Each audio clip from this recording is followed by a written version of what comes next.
Yeah, intermission. Hello.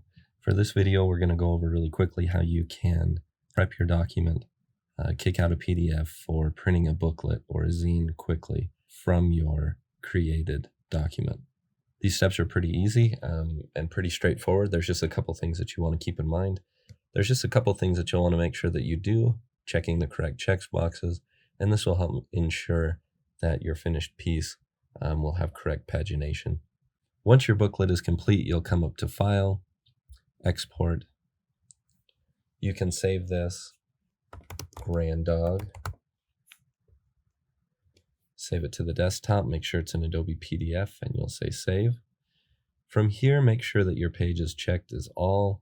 You want to export it as pages. Now, this is important for your pagination later on. Everything else here looks good. Marks and bleed look fine. Remember, we're not using a bleed. If you were, you would check this box that says Use Document Bleed Settings. Because we're not, we don't need to worry about checking that box. If there are numbers in here, it should be at 0. You can click Use Document Bleed Settings, and it should establish those as 0, just because we didn't set any in our document.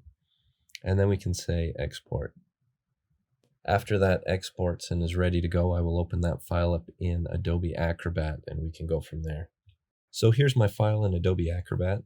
I can use the minus sign here to zoom out so that I can see the pages a little easier. And you'll see that as you scroll through, it has gone through, and instead of keeping the spreads, it's divided everything up into pages because of the settings that we chose earlier. You'll want to go down and make sure that you have 20 pages.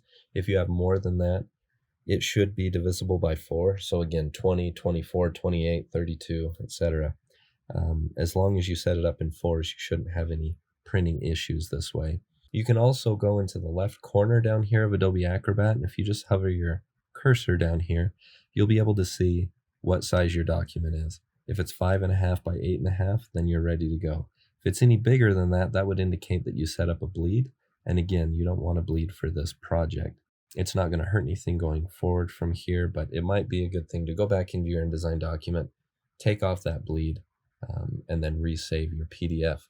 At this point, come up here to File, go to Print, and once you get into Print, what we're going to be doing is printing all, actual size, and say Booklet.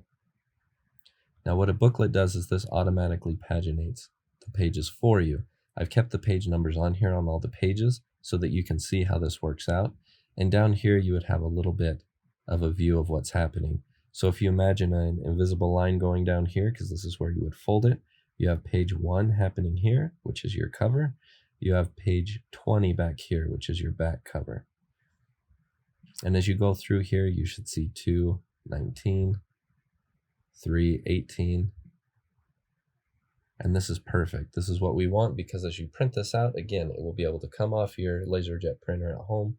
Then you would take all of these pages, just fold them all in half, keeping the stack the way that it comes off of the printer. You could staple down the middle, and you would have your booklet finished and ready to go.